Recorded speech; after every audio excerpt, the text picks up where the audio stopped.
Pada suatu hari di suatu hutan, beberapa pekerja menebang pohon untuk membuka lahan bagi industri kayu sekaligus memberi kesempatan bagi proyek jalan baru yang tampaknya direncanakan pemerintah. Bukan pemerintah yang itu ya, jauhkanlah prasangka. Jadi ya, seperti seharusnya, suasananya keras dan sibuk seolah hutan dipaksa menyerah pelan-pelan pada mesin dan rencana manusia.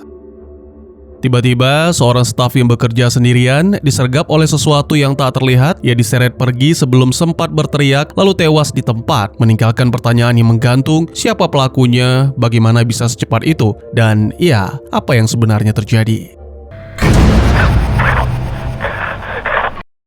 Ketika pekerja lain menyelesaikan shift dan pulang, sang mandor menyadari ada satu orang yang belum melapor. Ia berkali-kali memanggil lewat walkie-talkie, tapi yang datang hanya sunyi. Rasa khawatir menebal dan ia memutuskan menyetir kembali ke lokasi kerja untuk mencari sendiri. Ia memarkir mobil lalu memanggil-manggil nama si pekerja yang lenyap, tanpa sadar langkah itu adalah tiket satu arah. Begitu ia masuk ke area yang sama, sesuatu mengawasi. Diam seperti bayangan yang menunggu waktu. Saat ia mendengar bunyi dan menoleh, panik merobek nafasnya. Ia mencoba lari, namun makhluk itu menyambar seketika, menyeretnya masuk ke mobilnya sendiri dan membunuhnya dengan brutal. Kaca depan terciprat darah dan tubuhnya hancur sampai nyaris mustahil dikenali. Hutan seperti menelan jejak manusia, menyisakan hanya kebengisan yang tak punya wajah.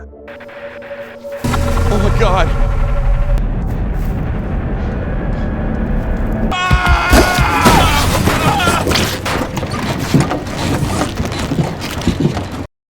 Setelah itu, kejadian ganjil mulai terjadi di sepanjang hutan, dan cerita bergeser pada seorang pria bernama Paul. Dia adalah sheriff kota kecil ini, sebuah kota bernama Maiden Woods. Ia duduk sendirian di halaman, termenung, jelas terbebani masalah hidup yang menempel seperti kabut di kepala. Diamnya bukan tenang, melainkan letih. Paul dan rekannya Donnie lalu menangani sebuah kasus dan mendatangi lokasi TKP. Di sana mereka bertemu Ron, pengelola peternak kuda, yang melaporkan satu kudanya hilang sejak pagi. Padahal sudah dicari kemana-mana. Ron bicara dengan cemas, seolah kehilangan itu bukan sekedar hewan, tapi pertanda. Setelah menelaah detail, Paul menduga pintu kandang mungkin lupa ditutup, dan kuda itu mungkin saja tersesat masuk ke hutan. Ia meyakinkan Ron bahwa mereka akan segera menemukannya, meski jelas kasus ini belum dianggap serius oleh siapapun. Usai dinas, Paul mengunjungi anaknya Adam dan diketahui bahwa Paul dan sang istri Susan sudah tidak tinggal seatap. Susan menjelaskan tentang pekerjaan rumah Adam, tentang sang ibu yang pergi berlibur, dan tentang kegiatan menemui psikiater dalam usaha penyembuhan. Berharap Paul juga bisa ikut. Namun Paul mengungkapkan bahwa dirinya tidak ditinggalkan dan segera membawa Adam pergi. Malam harinya di rumah Paul, ketika memasak, Adam bertanya polos kapan Susan akan kembali tinggal bersama mereka. Paul tak punya jawaban, tapi jika memang Susan mau kembali, maka dengan senang hati Paul akan menerima. Dan ini sama sekali tidak ada hubungannya dengan Tim. Setelah makan malam, Adam melihat sesuatu yang melintas di halaman belakang. Paul memastikan anaknya aman, lalu keluar membawa senter, namun ia tak menemukan apapun selain suara-suara yang mengganggu. Akhirnya Paul kembali masuk dan menidurkan anaknya, meski dalam diri tak tenang. Dan ini terlihat dari tatapan Paul ke arah ranjang kosong, tatapan yang begitu menyakitkan. Keesokan paginya, Paul sebenarnya sudah siap beraktivitas, namun dua kotak sereal membekukannya di meja makan sampai akhirnya Donnie datang menyadarkan. Donnie penasaran apakah Paul menyadari jejak kaki misterius di halaman. Segera keduanya mengikuti, dan dari bentuknya diduga bahwa itu adalah jejak kuda, namun ada yang salah, seolah-olah berjalan dengan dua kaki. Hal lain yang diketahui adalah bahwa makhluk misterius melewati jendela dapur rumah Paul. Donnie menjelaskan bahwa tidak hanya rumah Paul, karena makhluk misterius sudah berjalan ke sekitar pemukiman, dan pagi ini Donnie telah mendapatkan laporan dari warga sekitar rumahnya. Paul dan Donnie terus mengikuti jejak hingga akhirnya hilang di hutan, dan sebagai gantinya mereka menemukan bekas cakar di salah satu batang pohon. Dua petugas itu mencoba melaporkan hal ini kepada dinas kehutanan, namun keterangan Paul dianggap tidak masuk akal, dan bahkan para petugas dinas kehutanan mengira itu hanyalah candaan, sementara para warga mulai mengeluhkan situasi ini. Donnie sebenarnya masih penasaran, tapi menurut Paul segala cara telah mereka lakukan, dan kini hanya bisa berharap semoga masalah ini cepat terselesaikan. Beberapa waktu kemudian, Paul terlihat di gereja karena seorang pastor melaporkan tentang anjing kesayangannya yang hilang. Cukup aneh memang, dalam beberapa hari terakhir banyak hewan-hewan peliharaan warga yang hilang dan Paul berjanji akan terus menyelidiki. Selain itu, pastor juga berharap Paul bisa mengikuti Susan agar sesering mungkin hadir di gereja demi mendapatkan kedamaian hati. Selain itu, pastor juga meyakinkan bahwa semua warga selalu mendukung Paul, berharap Paul bisa selalu memberikan keamanan dan kenyamanan di Maiden Woods. Sementara Donnie menulis laporan makhluk misterius dan menemukan foto seorang bocah di laci Paul, Paul sendiri kini berada di minimarket merasa terganggu karena semua warga menatapnya termasuk anak Ron yaitu Claire dan seorang pria sinis bernama Jim. Ya, semuanya mengharapkan penjelasan yang masuk akal dari seorang sheriff karena menurut Jim, kondisi ini mengingatkannya kepada dongeng para orang tua tentang sesuatu yang kuno yang menghuni hutan. Paul segera menghentikan omong kosong itu, tidak ada sesuatu yang perlu dikhawatirkan karena menurut Dinas Kehutanan, tidak ada hewan seperti yang dilaporkan, sehingga kemungkinan jejak-jejak yang ditemukan hanya ulah orang iseng. Keluar dari minimarket, Paul bertemu dengan warga lain, tapi yang ini lebih ramah. Namanya Earl, dan dia memiliki hobi berburu sehingga cukup sering masuk hutan. Ada yang aneh yang mengganggu pikiran Earl, yaitu dia sama sekali tidak menemukan rusa di hutan, padahal ini adalah musimnya. Earl menambahkan bahwa biasanya hewan akan meninggalkan suatu tempat jika merasa terancam, tapi Earl segera menenangkan dan mendoakan kelancaran atas penyelidikan kasus ini. Beberapa waktu kemudian, Paul tiba di rumah ibunya Susan, yang mana segera disambut sang istri. Maksud dan tujuan kedatangan Paul yaitu untuk menjemput Adam, karena Susan ada acara gereja nanti malam. Dari percakapan keduanya, diketahui bahwa 6 bulan sudah mereka menjalani hidup sendiri-sendiri. Susan menginginkan kepastian dan ingin Paul kembali. Namun Paul tidak bisa menjelaskan kondisinya saat ini. Malam harinya, saat dalam perjalanan ke rumah Paul, Adam melihat sesuatu yang misterius lagi dan kali ini benar-benar jelas. Paul segera turun untuk memeriksa, sempat melihat sesuatu yang melintas sehingga segera mengejarnya, tapi makhluk itu dengan cepat menghilang, meninggalkan suara-suara aneh. Lalu pada saat yang sama, Paul menemukan tali kekang atau tali tuntun dengan nomor 88 dan bahwa itu adalah milik hewan peliharaannya pastor yang menghilang. Look! Did you see it? Hey!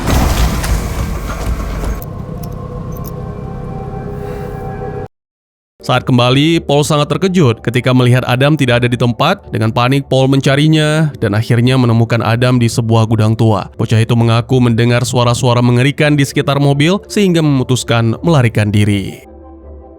Di tempat lain, Donnie sedang berada di bar milik Earl, menikmati minuman sembari berbincang-bincang tentang kehidupan di New York. Ya, Donnie ini berasal dari kota dan kini ia dipindah tugaskan di Maiden Woods. Donnie mengaku tidak ada yang benar-benar menarik di kota, hanya ada hiruk-pikuk yang tiada habisnya. Berbeda dengan Maiden, Earl menceritakan tentang dongeng kuno yang diceritakan kakek neneknya. Jadi, nenek Earl berdarah keturunan Shawnee, suku pribumi Amerika. Wanita itu menceritakan tentang penghuni hutan, semacam roh-roh penunggu pohon. Pada suatu hari, orang-orang kulit putih datang dan tidak menghormati hutan sehingga mereka diburu. Tidak peduli pria wanita, tua muda, bahkan anak kecil, semua diburu. Pada suatu hari, seorang anak laki-laki menghilang di dalam hutan dan setelah beberapa hari mencari, jasadnya ditemukan di atas pohon yang tingginya 9 meter. Percaya tidak percaya, tidak ada salahnya untuk mengunci pintu di malam hari dan Earl berharap hal itu tidak menimpa Donnie dan Paul ketika masuk hutan nanti.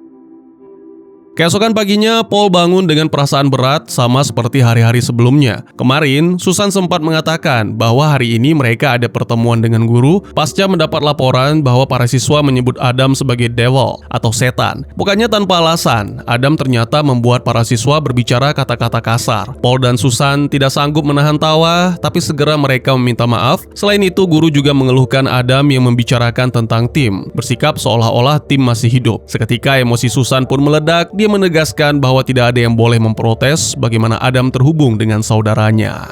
Do you understand me? Mrs. Do Shields, you I should- understand me? Beberapa waktu kemudian, Paul sempat mampir di gereja karena Donnie ingin melaporkan sesuatu. Sayangnya belum sempat melaporkan apapun, tiba-tiba mereka melihat suatu peristiwa yang sangat jarang, yaitu ribuan burung-burung beterbangan meninggalkan hutan.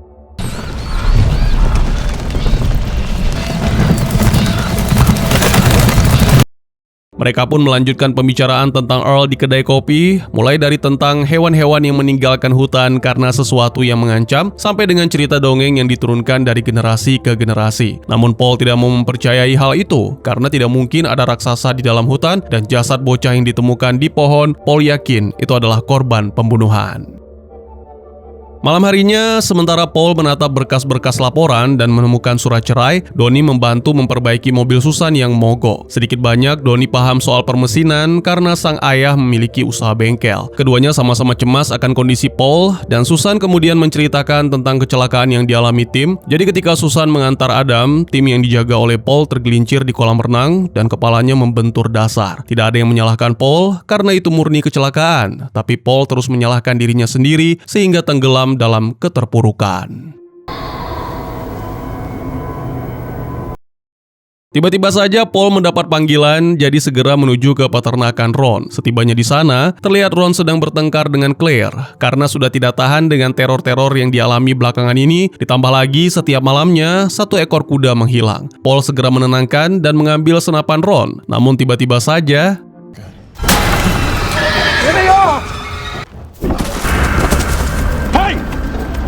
Paul tidak mau mengambil resiko karena kondisinya yang terlalu gelap sehingga memutuskan untuk melanjutkan penyelidikan besok pagi. Ya, keesokannya Paul menemukan bekas cakar pada dinding lumbung serta jejak kaki yang mirip kuda. Yang membedakan adalah jejak itu memiliki 3 kuku. Ketika menyelidiki lebih jauh, Paul menemukan jejak kaki tersebut sama dengan yang ditemukan di halaman belakang rumahnya beberapa hari yang lalu. Kemudian setelah mencari-cari di internet, ditemukanlah satu-satunya yang memiliki jejak kaki seperti itu adalah Wendiga, makhluk mitologi dalam kepercayaan suku asli Amerika. Keesokan harinya, radio memberitakan tentang badai yang segera terjadi dan himbauan pemerintah soal evakuasi karena diperkirakan badai kali ini cukup dahsyat. Lalu ada juga berita tentang pergerakan hewan liar menuju utara. Di saat yang sama, Paul menghubungi seseorang untuk melakukan pertemuan sesegera mungkin di Tenar.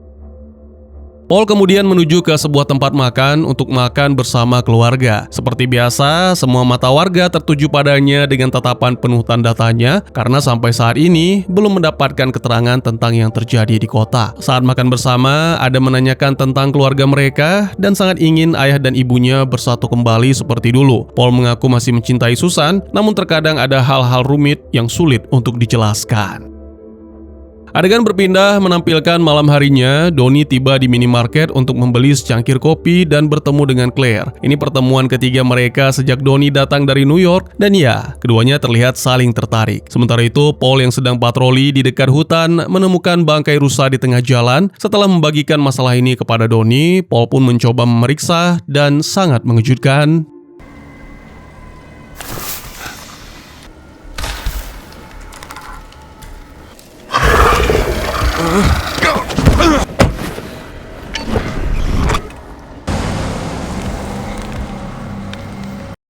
Beberapa waktu kemudian, Paul dan Donnie bertemu di bar. Paul menjelaskan tentang apa yang terjadi sebelumnya dan kini yakin bahwa ada sesuatu yang ganas memangsa hewan-hewan ternak dan peliharaan, sesuatu yang sulit untuk dijelaskan. Donnie setuju akan hal itu. Mungkin saja sesuatu yang sedang mereka bicarakan bukanlah makhluk baru, tapi makhluk yang sudah lama ada di sana. Ketika hendak meninggalkan, para petugas disapa oleh Jim si pria sinis. Beberapa kali ia melemparkan sindiran yang membuat Paul nyaris naik pitam, tapi pada akhirnya mengaku bahwa tak bermaksud buruk dan mengharapkan yang terbaik bagi sang sheriff. Keesokan harinya, para pemburu terlihat menjelajah hutan, meskipun tahu jumlah rusanya sangat sedikit, bahkan hampir tidak ada. Sialnya, tiba-tiba saja ada sesuatu yang menyerang.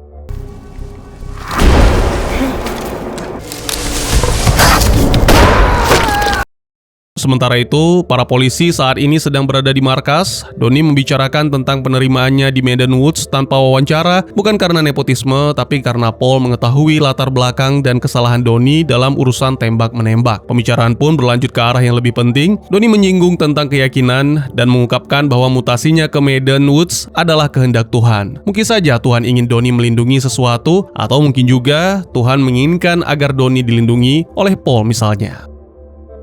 Beberapa waktu kemudian, Paul kembali ke lokasi tempat ia menemukan rusa. Di sana, dia mendengar suara-suara misterius, mulai dari geraman sampai dengan tawa anak kecil yang dikira adalah Tim. Tiba-tiba, Please, it's after me.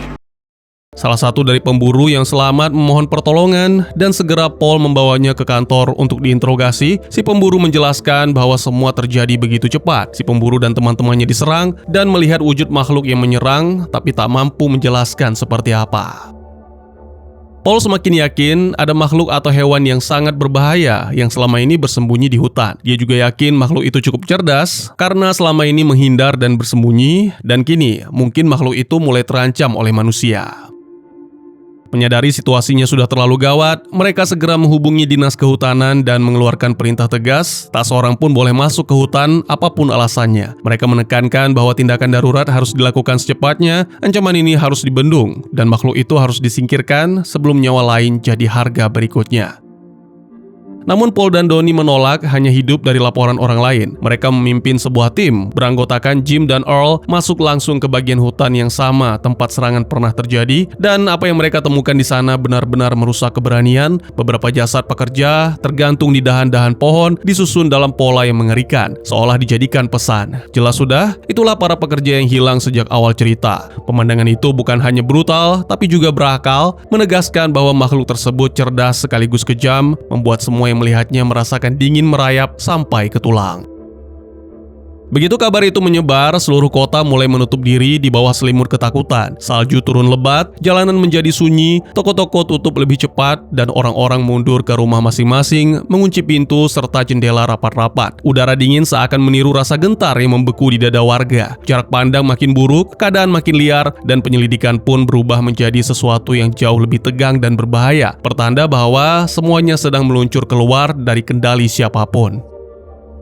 Cuaca yang semakin memburuk membuat kota seperti terisolasi, nyaris membatu karena takut. Salju terus menggila, memotong pandangan dan membungkus dunia dalam putih yang mematikan, tapi Paul menolak menyerah mengejar jawaban. Bahkan, saat ia terpaksa bertahan di rumah, pikirannya tetap gelisah. Ia membahas segala kemungkinan bersama Donnie, mencari cara untuk menghentikan makhluk itu sebelum ia kembali mengambil korban.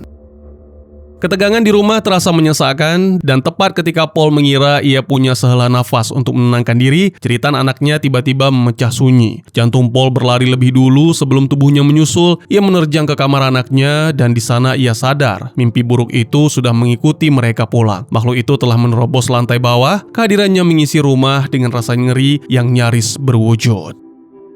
Tanpa buang sedetik pun, Paul meraih anaknya, menyeretnya ke sebuah ruangan terdekat, lalu mengunci pintu, berbisik agar si bocah jangan mengeluarkan suara. Ia tahu ia tak bisa menghadapi ini sendirian. Dengan tangan gemetar, Paul menghubungi Donnie, meminta bantuan secepat mungkin. Donnie datang dalam hitungan menit, bersenjata dan siap, lalu begitu melihat makhluk itu, ia menembak berkali-kali, dentuman peluru menggelegar di dalam rumah, dan gema tembakan akhirnya memaksa makhluk itu mundur, lalu lenyap ke dalam gelap bersalju di luar.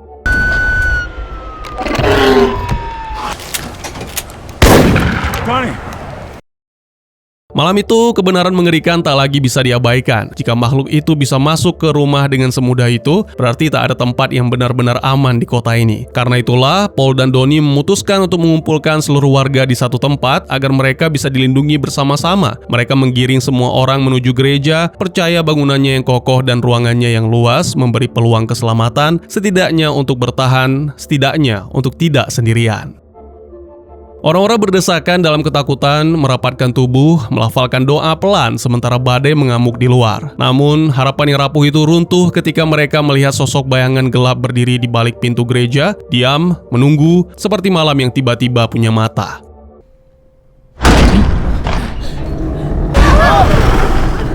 Boss!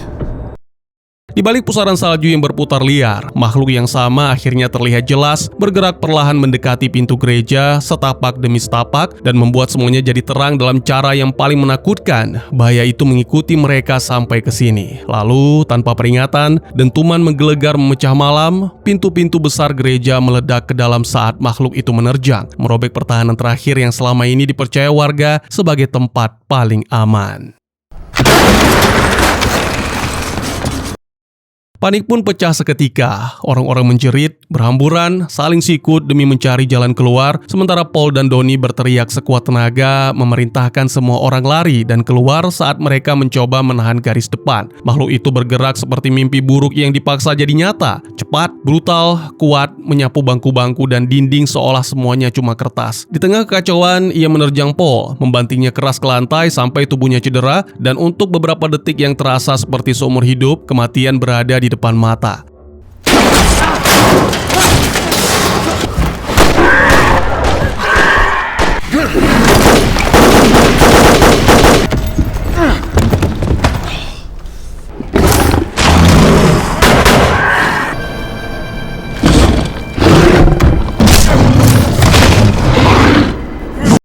Karena pistolnya terlalu jauh, jadi Paul mencoba meraih pisaunya dengan tangan gemetar dan segera melancarkan serangan terakhir. Si monster tumbang menghantam lantai gereja, tergeletak diam seperti tumpukan gelap yang kehilangan nyawa. Untuk sesaat yang rapuh, gereja dipenuhi sunyi. Para penyintas berdiri terpaku, menatap tubuh yang ambruk itu nyaris tak berani bernafas. Rasa lega merayap perlahan ketika kenyataan terasa masuk akal, makhluk itu tumbang. Banyak yang berlutut, menangis, berdoa, memanjatkan syukur, yakin mimpi buruk yang menghantui kota mereka akhirnya selesai. Tapi saat Paul dan Donnie mendekat dengan senjata masih terangkat, harapan itu berubah jadi kengerian. Di depan mata mereka, luka-luka peluru pada monster mulai menutup, daging yang tercabik menjahit dirinya sendiri, tulang-tulang kembali sejajar, dan sesuatu yang gelap berdenyut di balik kulitnya. Tubuh itu beregenerasi, hidup dengan cara yang tak pantas dimiliki makhluk manapun, dan tiba-tiba semuanya jadi jelas. Jika proses itu selesai, monster ini akan bangkit lagi, mungkin saja lebih kuat atau lebih mematikan.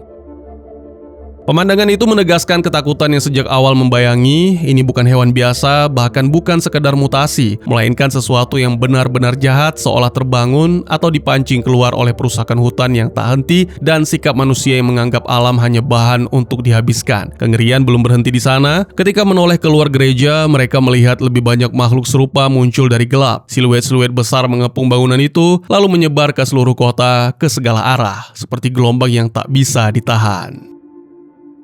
Pada saat itulah, Paul, Donnie, dan para penyintas yang tersisa memahami kebenaran yang paling dingin. Ini tak pernah soal menghentikan satu makhluk saja. Yang datang bukan satu, melainkan banyak, dan mungkin melawan atau sekedar kabur dari sesuatu yang seperti ini adalah hal yang mustahil bagi peradaban manusia. Dengan kesadaran itu menggantung di udara, dan nasib umat manusia dibiarkan menggigil dalam tanda tanya, kisah mengerikan ini pun berakhir dengan bayang-bayang yang masih menempel, menghantui, dan menolak benar-benar pergi. Dan tamat.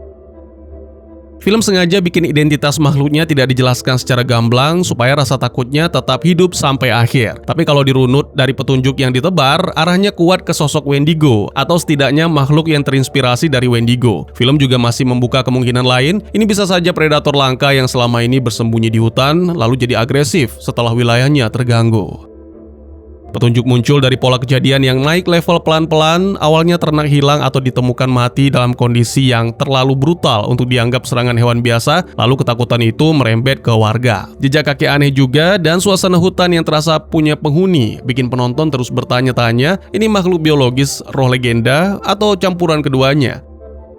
Menjelang klimaks, gereja jadi titik bertahan terakhir, dan sheriff bersama deputi akhirnya berhasil membunuh satu makhluk. Momen itu kelihatannya seperti kemenangan, seolah ancaman sudah selesai. Tapi film langsung menanamkan rasa curiga lewat detail kecil yang penting. Deputi merasa sebelumnya sempat menembak makhluk yang sama dan ada luka di bahunya. Namun pada tubuh yang mati itu, luka tersebut tidak ada. Dari situ, makna endingnya kebuka, yang mereka bunuh bukan si pelaku tunggal, dan kemungkinan besar mereka selama ini menghadapi lebih dari satu. Penutupnya mempertegas pukulan itu dengan memperlihatkan jumlahnya ternyata banyak dan sudah mengitari area gereja. Jadi rasa aman itu cuma ilusi sesaat, makanya ending dibuat pahit dan menggantung. Membunuh satu tidak menyelesaikan apapun, karena ancamannya bukan satu monster, melainkan sesuatu yang sudah terlanjur hadir dan siap datang dalam jumlah yang lebih banyak. Sejauh ini belum ada lanjutannya, jadi film ini ya sampai situ aja. Endingnya memang sengaja dibikin kayak masih ada ancaman, biar nyangkut di kepala. Tapi film keduanya nggak pernah rilis. Yang kadang bikin orang salah paham, film ini pernah muncul dengan judul lain di beberapa tempat, jadi kelihatannya kayak ada seri. Terus ada juga film lain judulnya mirip, tapi itu beda film dan bukan lanjutan cerita film ini. Jadi bagaimana menurut kalian?